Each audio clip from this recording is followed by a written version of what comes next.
What does it take to be an NBA sportsman? Because it obviously comes across very glamorous, but it's very demanding and can be very destroying and self-destroying, I suppose. I mean, what does it take to be an NBA?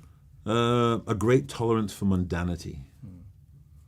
I mean, much like being good at anything, being great at anything, you just have to endure extensive periods of mundanity. And I don't think people realize, because people watch the games and they watch us arrive and they watch the fact that we have our own planes, not each of us as individuals, but teams have their own planes, and we have nice cars often. And they think, this is what being in the NBA is about, but it's really not. Being in the NBA really starts with, after the game, you get into the locker room, and you've got 10 minutes to shower before the media can come in and ask you any question they want. You know that after that period, half of your team who didn't play enough minutes, you don't play about 25, 30 minutes a game, you run a risk of losing your edge, will have to go into another side locker room, get on a bike or a treadmill, and run for 45 minutes. And if you did play enough minutes, all of us guys are sat in a row in our own individual ice baths, chattering teeth. Then we go home, we eat some food, and we fall asleep. And you wake up the next day, and you have to stretch. And it sounds simple, but 100 games a year, stretching gets to be a challenge. You go to the gym, you do your weights, you do your yoga, you practice for 2 hours. You eat some food, you come back, you practice for an hour on your own, you sleep, and it's just repeat. Hotel rooms, don't know where you are. Yeah, I mean, that, one of the most disconcerting, it seems really trite, but one of the most disconcerting things that happened was there comes a point of the season where you wake up and you feel utterly disoriented because you're looking around and they're all beautiful hotel rooms and you have your own room. And you look around and you have no idea where you are, and you are reaching into your own brain to try and remember, what day of the week is it? We landed at 2 a.m. What city did we land in? And that's all in the process. 10 o'clock in the morning, maybe, if you've had a really late night flight in. That's all in the process of knowing you have to eat breakfast and probably play again at 2. It's really disconcerting. So, I mean, that's what it really takes. Are you willing to, I have this narrative where I talk about paying the fee, focus, effort, execution. Are you willing to pay the fee?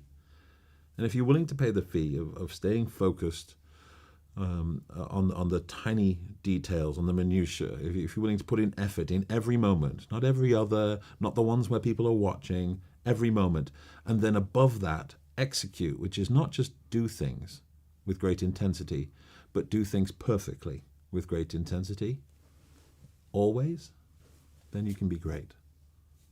Not asking too much.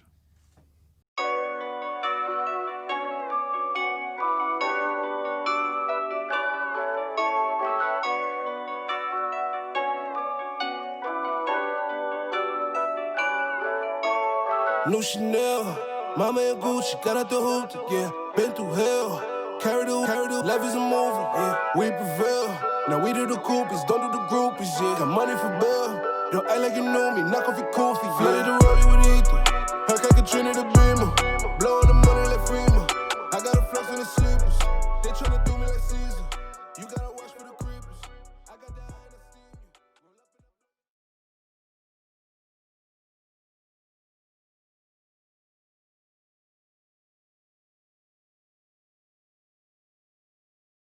Hey, I'm Harvey Harrington, and this is Dream Chasers.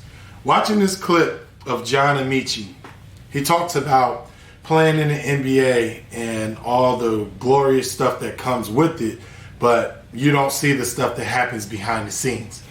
He uses some big words like mundanity and minutia.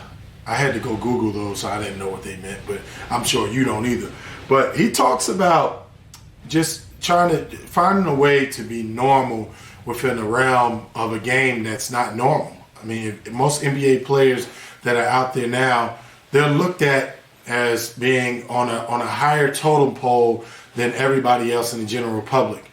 And he was just talking about like playing in a basketball game and the time that you had before the reporters would come in and talk to you. And then if you didn't play, the time and effort that you had to take, that you had to put in post basketball game to keep yourself in good shape, just stretching. And if this is one of the things that you want to do, if you want to be an NBA basketball player, you need to understand where these guys are coming from, because they've been through it. Just like what he said, I remember going on an NBA road trip, just a couple of states with my brother and the Pacers, and I remember going to about 2 or 3 destinations. I couldn't imagine, like, these guys, they go on like a 12-day road trip.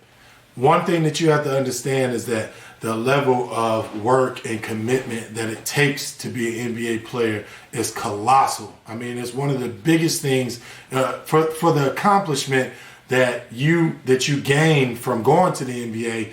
There's even bigger responsibility. I mean, you got to think about it. These guys have to practice. They have to go to recovery. They have to put in all this time to continue to push after the goal that they set out to achieve. That's why I'm always an advocate and preaching that early on, this has to be fun. Kids have to find a way to learn to love the game that they're chasing. If it's not fun now, it's going to fall by the wayside. As you get older, if you want to play professionally, it's going to become a job. So the way that I look at it is, why not help the kid to fall in love with the game now? So I think the moral of the story is, no matter what you're trying to reach, whatever height, whatever goal that you're trying to get to, make sure that you plan for it. I mean, study some of the NBA players on how they got there and what it's really like to be in the NBA.